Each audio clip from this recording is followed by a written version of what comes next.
Hello everyone, my name is Brittany, and today for my microbiology class we're going to be talking a little bit about yogurt fermentation and also making some together.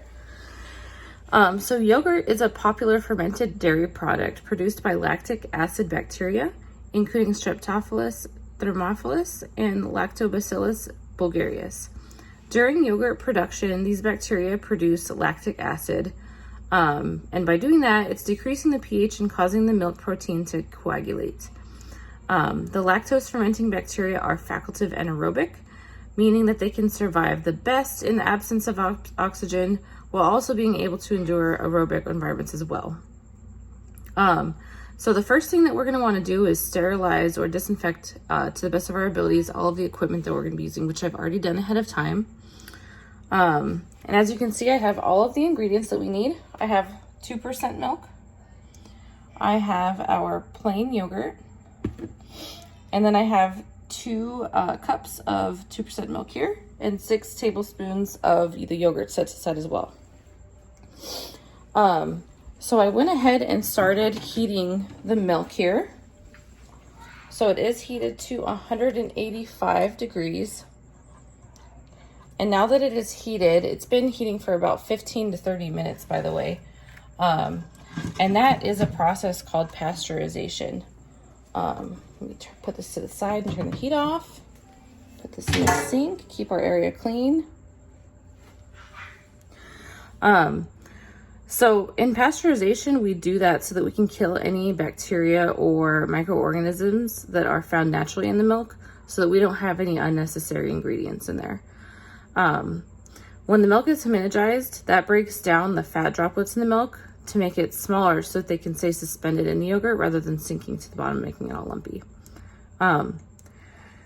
So I put the milk to the side, and then to save time for the experiment, I also pre-boiled some of the milk and put 2 cups to the side as well, and I already have it cooled to 40 to 45 degrees. So I put that to the side. So now that that milk is cooled, we want to go ahead and add our special yogurt making bacteria, which in this case is plain yogurt with active culture. The mixture needs to be cooled first so that the lactic acid bacteria won't be killed by the high temperatures. The bacteria ferment in the milk and it ferments in the milk and changes it into yogurt. Lactose is the main sugar in milk, and during fermentation, the bacteria turn the lactose into lactic acid. The bacteria also start to be digestible proteins. So I'm going to go ahead and mix the 6 tablespoons into the 6 tablespoons of yogurt into the 2 cups of yogurt, or milk, I'm sorry.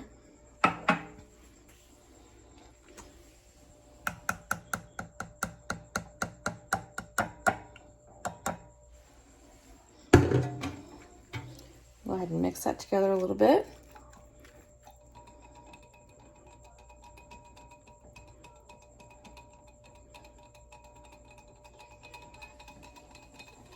Make sure it's nice and evenly mixed together.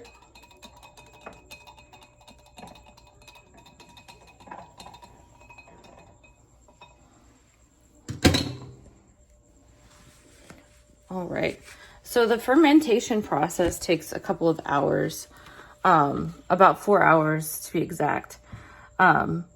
So during this time, the mixture needs to be kept at an optimal temperature of 104 degrees Fahrenheit so that the bacteria can work its fastest. As fermentation takes place, the pH of the milk drops to about a pH of 4.4. This is why natural yogurt has that sharp, tangy taste in it. As the pH levels drop, the milk begins to solidify and become raw yogurt. Once the pH level drops too low, the lactic acid bacteria that make the yogurt will stop working so that the yogurt doesn't become too solid, so it's not hard. The pH drop force stops any bad bacteria from growing as well, so it's safe to eat.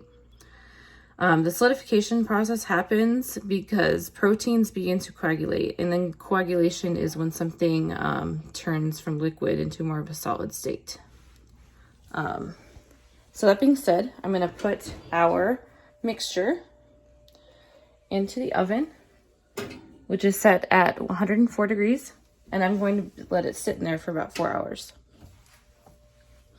And then for the sake of the experiment, since we only have about 5 to 10 minutes, I did pre-conduct this experiment.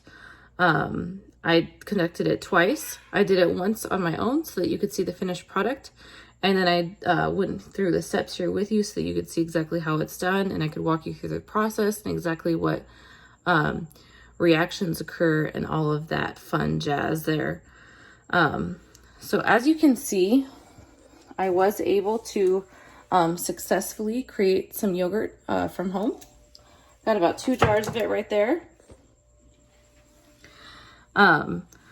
So once the yogurt had fermented for about 4 hours, I took it out, and that was my result. I'm pretty happy with my finished product. It took a long time, but it was worth it, and I haven't tasted it yet, but I'm pretty excited to. If I had to make any changes to do it in the future, I think I'd get some fruit, add some fruit to it so that I can add a little bit of flavor, because I love strawberry yogurt. So I think that would be the only changes I'd make. But I hope that you enjoyed the process and learning about fermentation of yogurt. And if you have any questions, leave a comment below.